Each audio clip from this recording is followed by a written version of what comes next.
Anticipa lo que encuentras en Dios cuando le buscas de todo corazón. Volverse honesto no es fácil. Ser genuinos, ser auténticos, ser sinceros. Pero luego de la limpieza, de la depuración, de la honestidad, viene una purificación, una llenura, una renovación, un avivamiento. Y cuando venimos a Él, sin encubrir nuestros pecados, sino confesándolos y abandonándolos, encontraremos misericordia. Estás escuchando Aviva Nuestros Corazones con Nancy DeMoss Wolgemuth en la voz de Patricia de Saladín. La lectura de hoy de la Biblia es 2 de Samuel capítulos 4 al 6.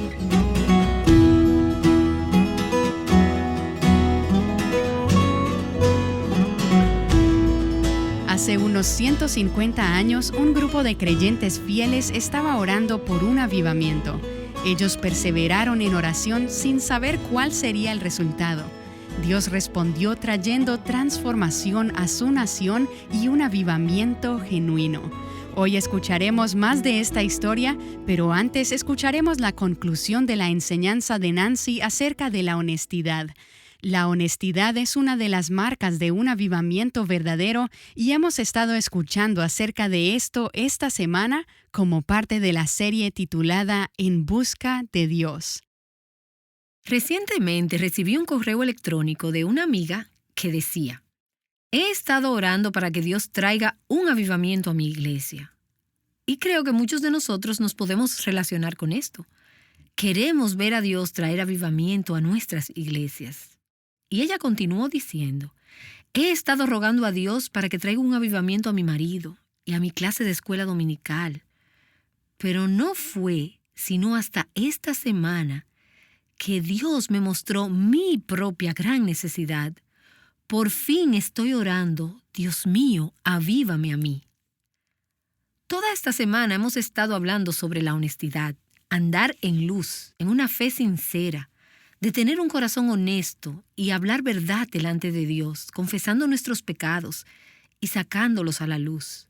Hemos estado hablando de quitar el techo, de desnudar nuestra alma delante del Señor, de no dejar que nada se interponga entre nuestra alma y el Salvador, de ser honestas con Dios. Una de las cosas sobre las que tenemos que aprender a ser honestas con Dios es en cuanto a nuestras necesidades, nuestra necesidad de avivamiento, nuestra necesidad de Él. Yo amo esa historia en Lucas capítulo 18, donde Jesús estaba entrando en Jericó y había un hombre ciego, seguro lo recuerdan, el que estaba sentado junto al camino, mendigando. Y al oír que pasaba una multitud, preguntaba qué era aquello. Y le informaron: está pasando por aquí Jesús de Nazaret. El versículo 38 de Lucas 18 dice: entonces gritó diciendo: Jesús, hijo de David, ten misericordia de mí.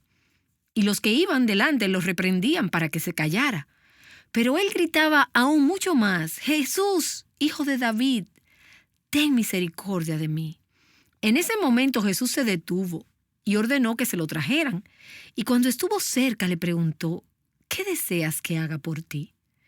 En un principio puede parecer como una pregunta tonta. Es obvio, el hombre es ciego, es un mendigo, es pobre. ¿Por qué tiene que preguntar: ¿qué deseas que haga por ti? Yo pienso que Jesús quería que este hombre hiciera lo mismo que Él quiere que nosotros hagamos. Y es que le digamos a Él la verdad de lo que realmente necesitamos. Que seamos honestas con Él sobre nuestras necesidades.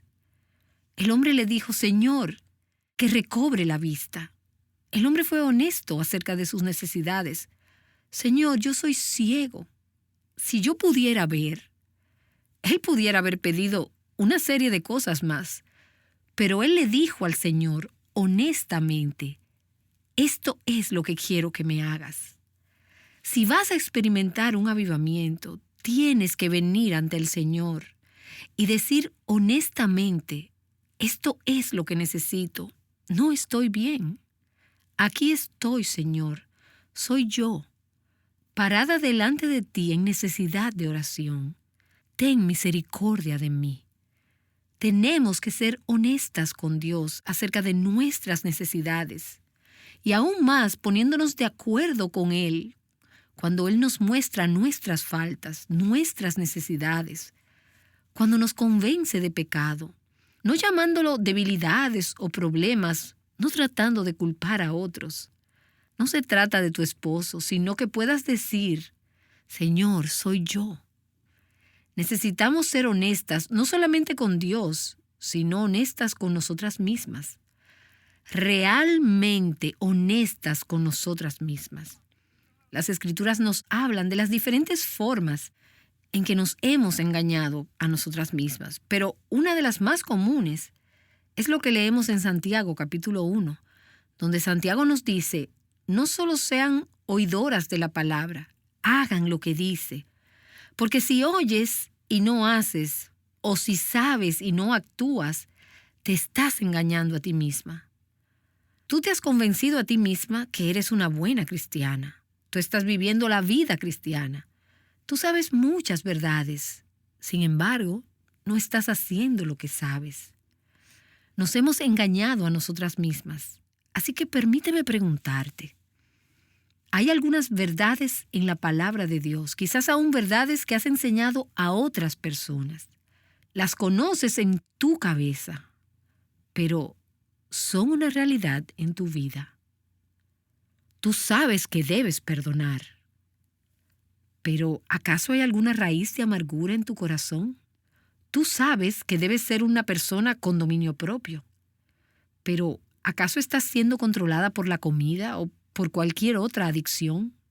Sé honesta contigo misma. Señor, tengo ídolos. Reconócelo delante de Dios, pero algunas veces tienes que verlo por ti misma primero. Deja que Dios te lo muestre primero y luego ponte de acuerdo con lo que Él te está diciendo. La alternativa es ignorar o resistir o negar la convicción de pecado que el Espíritu de Dios te ha hecho sentir. Y esto sucede cuando encubrimos nuestro pecado. ¿Y qué aprendimos sobre eso? Que el que encubre su pecado no prosperará. Necesitamos ser honestas con Dios. Necesitamos ser honestas con nosotras mismas y luego necesitamos aprender a ser honestas con otros. Y aquí es donde realmente se pone difícil. ¿Sabes? Una cosa es ser honesta con Dios, aunque Él realmente ya lo sabe todo. Eso es quitar el techo, desnudar nuestros corazones delante de Él. Pero entonces viene el derrumbar los muros entre nosotros y los demás. No sé si les ha ocurrido como a mí, pero algunas veces es con las personas más cercanas con las que se nos hace más difícil ser honestos y dejarles ver quiénes somos en realidad o lo que realmente está en nuestro corazón. Algunas de ustedes se van a la cama con sus esposos cada noche. Están viviendo como marido y mujer, pero no son honestas con sus esposos. Hay cosas en tu corazón, cosas en tu vida, cosas de tu pasado de las cuales tú no has sido honesta. No le has contado a tu esposo toda la verdad. Ya son una sola carne, pero aún le estás ocultando la verdad. Pudiera ser lo que estás haciendo con la tarjeta de crédito. Quizás estás gastando excesivamente. Pudieran ser temas de índole moral que le has estado ocultando. Una mujer me envió un correo electrónico diciendo, ayúdenme, me estoy enamorando de un hombre que no es mi esposo. Por favor, oren por mí. Una de las primeras cosas que esa mujer tiene que hacer. Ella pudiera estar necesitando consejería bíblica para saber qué es lo mejor que ella debería hacer.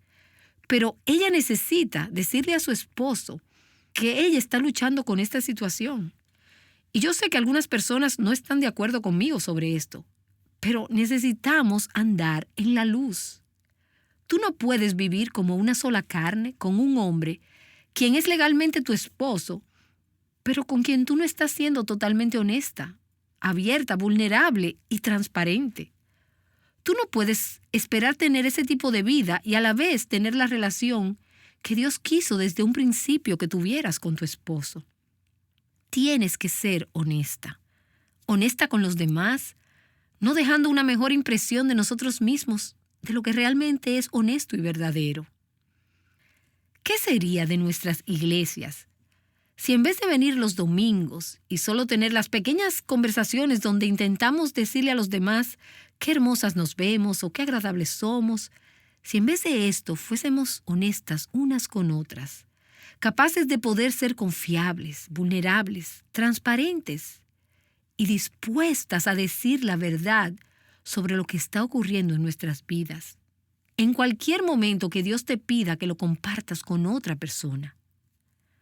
De no ser así, estamos jugando a la iglesia. No somos una iglesia. Dios quiere que seamos honestos. Algunas de ustedes tienen que ser honestas acerca de su pasado, de sus fracasos pasados. Algunas están viviendo en esclavitud a la culpa o en hábitos del pasado. Y una de las razones es porque han tratado de mantenerlo en secreto. Los secretos hacen que la esclavitud permanezca intacta. Se mantiene el dominio de ese hábito pecaminoso sobre tu vida. Y tú dirás, es que estoy avergonzada. ¿Qué va a pensar la gente? Sin embargo, estás allí, sola, luchando y esforzándote por librarte. Probablemente no seas capaz de hacerlo por ti misma. Necesitas ser honesta con Dios. Y necesitas ser honesta con alguien más. Alguien que te ame tanto, que sea capaz de ayudarte a caminar a través de la situación. Y te repito, tan pronto el secreto se descubre y dices la verdad y vienes a la luz, una vez se conoce el secreto, la esclavitud se rompe. Ahora, esto no significa que no habrá un proceso durante el cual caminemos hacia la libertad. Pero hay algo muy, muy poderoso acerca de la verdad. Necesitas estar dispuesta a exponer tu vida a otros, dispuesta a humillarte lo suficiente, a ser capaz de exponer tus necesidades. Ahora bien, quizás no tengan que ser tus secretos más oscuros, grandes secretos, pero debes ser capaz de compartir tus luchas. Sé genuina, pide oración, pide ayuda. Sé responsable. Y si tomas la decisión de humillarte, con cada decisión de humildad que tomes, vas a recibir más y más de la gracia de Dios. Porque, ¿qué es lo que Dios hace a los altivos? Dios los resiste. Él se opone a ellos. No vas a obtener la victoria si estás caminando con orgullo. Si te humillas, si eres honesta, te darás cuenta que Dios derramará de su gracia en tu vida. Se trata de un proceso de depuración, de purificación. Volverse honesto no es fácil. Ser genuinos, ser auténticos, ser sinceros. Pero luego de la limpieza, de la depuración, de la honestidad, viene una purificación, una llenura, una renovación, un avivamiento. Y cuando venimos a Él, sin encubrir nuestros pecados, sino confesándolos y abandonándolos, encontraremos misericordia. Y mi oración es que no solamente en nuestras vidas individuales, aunque debe ser allí primero, sino además nuestros hogares, nuestras iglesias, se conviertan en lugares donde las personas se vuelven genuinas, verdaderas. Ahora bien, esto pudiera ser complicado y hasta desagradable. Algunas veces es complicado. Pero no hay mucho desorden en un cementerio. Tampoco hay mucha vida. Algunas veces hace falta ese desorden para que se produzca un quebrantamiento. Y entonces es ahí donde el Espíritu de Dios se derrama y es lo que se conoce como un avivamiento. ¿Estás tú viviendo una vida de honestidad? Nancy DeMoss Wolgemuth nos ha estado explicando que uno de los resultados del avivamiento es que las personas son honestas delante de Dios y delante de los hombres. No es fácil, pero hallaremos misericordia ante Dios. Y ahora, como continuación de este programa, tenemos una historia que nos alienta a buscar a Dios. Escucharemos acerca de algo que sucedió hace unos cuantos años. En una semana como esta, en que estamos grabando, hace aproximadamente 150 años, Dios se movió de una manera extraordinaria en nuestra nación. Algo que los historiadores llamaron el Gran Avivamiento de Oración. Comenzó el 23 de septiembre de 1857 con un grupo de oración en la ciudad de Nueva York, en la iglesia holandesa reformada del norte, en la calle Fulton. Ese primer grupo fue pequeño y tuvo un comienzo no muy favorable, pero pocas semanas después, el grupo de oración se había extendido al punto de formarse grupos de oración cada mediodía a lo largo de toda la ciudad de Nueva York y más adelante a través de todo el país. Durante este tiempo, por lo menos 1 millón de personas vinieron al conocimiento del Señor Jesucristo. La repercusión de este avivamiento se sintió a través de toda la sociedad americana. A partir del próximo programa, iremos aprendiendo más acerca de este dramático avivamiento. Pero primero quisiera echar un vistazo a los héroes que no se han mencionado y que trabajaron por años liderando este grupo de oración que clamaba por avivamiento.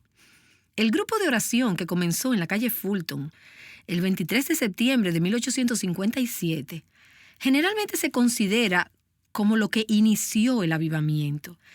Pero verdaderamente las personas habían estado orando por un avivamiento previo a este tiempo. Su historia no se conoce tan bien como esta, pero en los libros de historia del cielo, creo que Dios guarda un registro de las oraciones y de su importancia y de los resultados a largo plazo.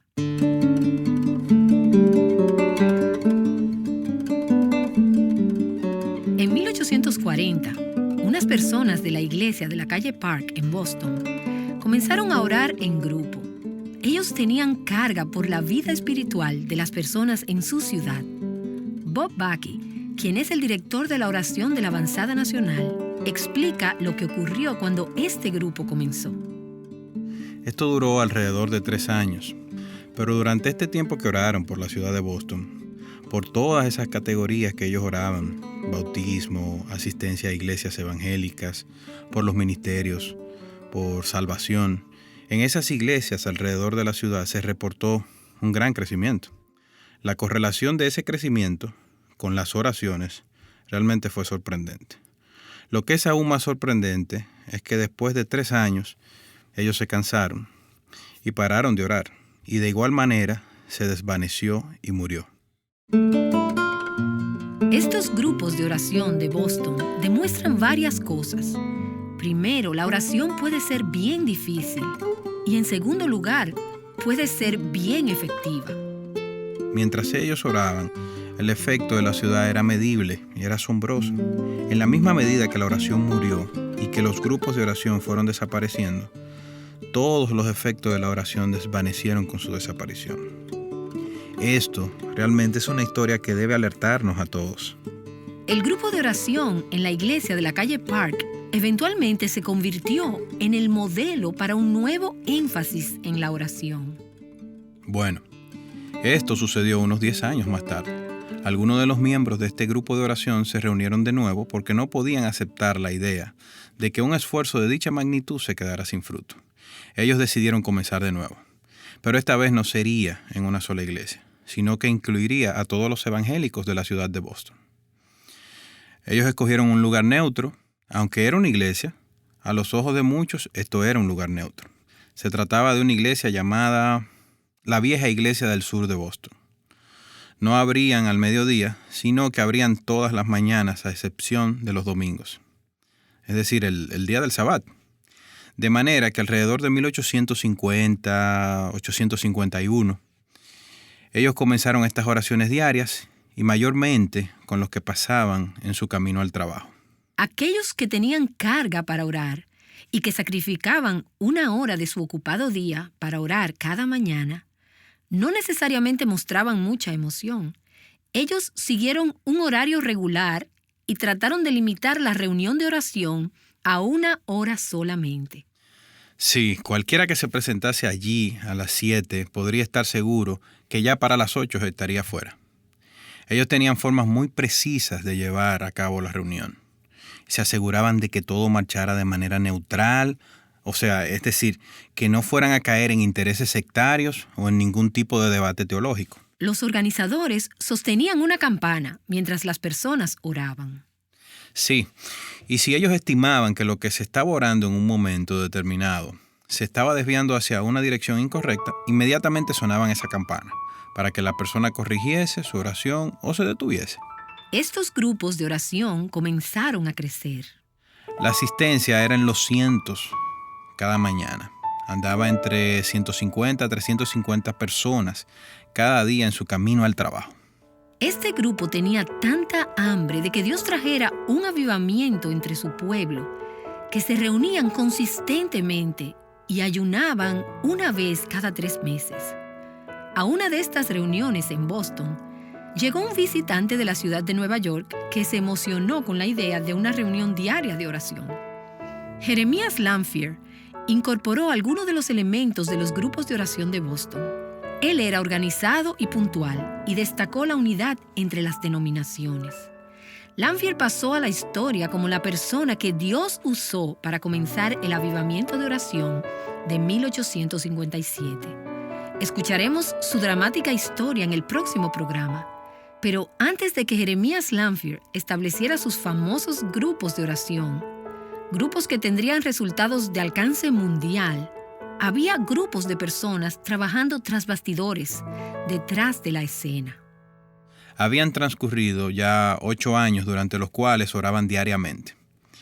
Y los 2 años de ayuno trimestrales, ayunos que duraban todo el día y durante los cuales cientos de pastores y líderes, al igual que laicos, oraban en Boston para que Dios hiciera algo grande y nuevo allí. Y Él lo hizo. Lyle Dorsett es un profesor de formación cristiana de la Universidad de Wheaton en Chicago. Hubo mucha oración y confesión personal. Se oró por un avivamiento, se oró por el país, se oraba por las instituciones financieras del país, pero también hubo mucha oración para que muchas personas sintieran convicción de pecado y hubo confesión y arrepentimiento. El Dr. Dorsett nos explica por qué este tipo de oración es tan importante para que pueda producirse un avivamiento. Porque realmente comienza con el avivamiento de las personas, con la renovación personal, con individuos enderezando sus propias vidas, liberándose de ataduras y volviendo al Señor. Si alguien anhela un avivamiento hoy, lo mejor que puede hacer es ponerse de rodillas y pedirle al Espíritu Santo que escudriñe su corazón. Muéstrame mis pecados. Entonces, si genuinamente confesaren sus pecados y se arrepintieren, veremos el comienzo de un avivamiento personal. Ese avivamiento se va a extender y extender, porque los hombres y las mujeres van a comenzar a confesar sus pecados y a pedir perdón a todos aquellos a quien hayan ofendido. De tal manera que esas personas que han sido ofendidas se asombrarán y no pasará mucho tiempo sin que esas mismas personas empiecen a arrepentirse. Todo gran avivamiento ha comenzado con este tipo de situación. Esa es la esperanza de muchos que observan el avivamiento y las oraciones de 1857 y claman, Señor, vuelve a hacerlo. Mi oración y mi esperanza es que personas de todo el mundo se unan en oración. Este es Jonathan Brownson, ministro de oración de la Iglesia Reformada de América. Ellos se pondrán de acuerdo en su deseo de que Dios se muestre de una forma mucho más grande de lo que hayamos visto en el pasado. Es una especie de renacimiento y de avivamiento de la iglesia y de transformación en el mundo.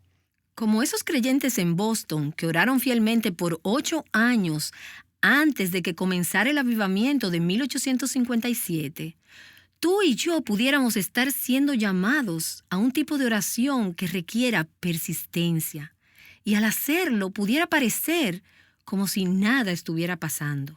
Es un proceso doloroso. Jesús lloró sobre Jerusalén y yo he estado con muchos intercesores que literalmente se han quebrantado y han gemido por sus iglesias.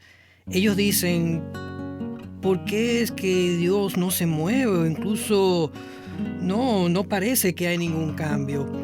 pero el llanto dura toda la noche y el gozo vendrá en la mañana para aquellos que genuinamente buscan a Dios en oración. Yo solo creo que Dios está listo para hacer algo nuevo y que esas oraciones no son en vano y que se pierden. La historia de la iglesia. Siempre ha pasado por grandes periodos de avivamiento, que incluso se esparcen a través de toda una ciudad y región, o por toda una nación. Periodos donde ha habido mucha confesión, arrepentimiento y oración. Siempre hemos tenido estos tiempos, pero de manera consistente y concomitante con esos periodos de avivamiento y renacimiento, siempre ha existido una especie de mover de oración que se percibe como una corriente por debajo. Siempre han habido personas clamando y buscando un avivamiento.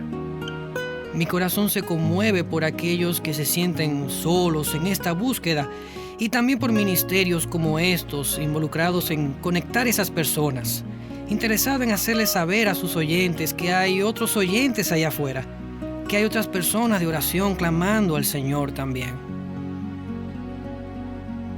En Aviva Nuestros Corazones, nosotros queremos conectar a las personas a través de la oración. No solamente estamos conmemorando este avivamiento de 1857, sino que además estamos llamando al pueblo de Dios a unirse en oración, para clamar por un derramamiento de su Espíritu en nuestros días. Te invitamos a unirte a nosotros durante este tiempo para que juntas con cientos, quizás miles de otros creyentes alrededor del país y del mundo, clamemos por un avivamiento. A través de nuestra serie actual titulada En Busca de Dios, queremos que experimentes el gozo de un avivamiento en tu relación personal con Dios. Esta serie es un estudio de 12 semanas en el que estaremos viendo diversos temas que te guiarán en el proceso. Y bueno, las cosas no siempre suceden como esperamos. Imagínate lo que sería asistir a una reunión de oración a la cual solo se presentan unas cuantas personas y todas lleguen tarde. Creo que no pensarás que a partir de esa reunión puede comenzar un avivamiento nacional. En el programa de mañana escucharás sobre una reunión de oración justo como la que te acabo de describir. Te darás cuenta de que Dios puede hacer mucho más de lo que esperamos a través de cualquier medio. Acompáñanos para este próximo programa de Aviva Nuestros Corazones.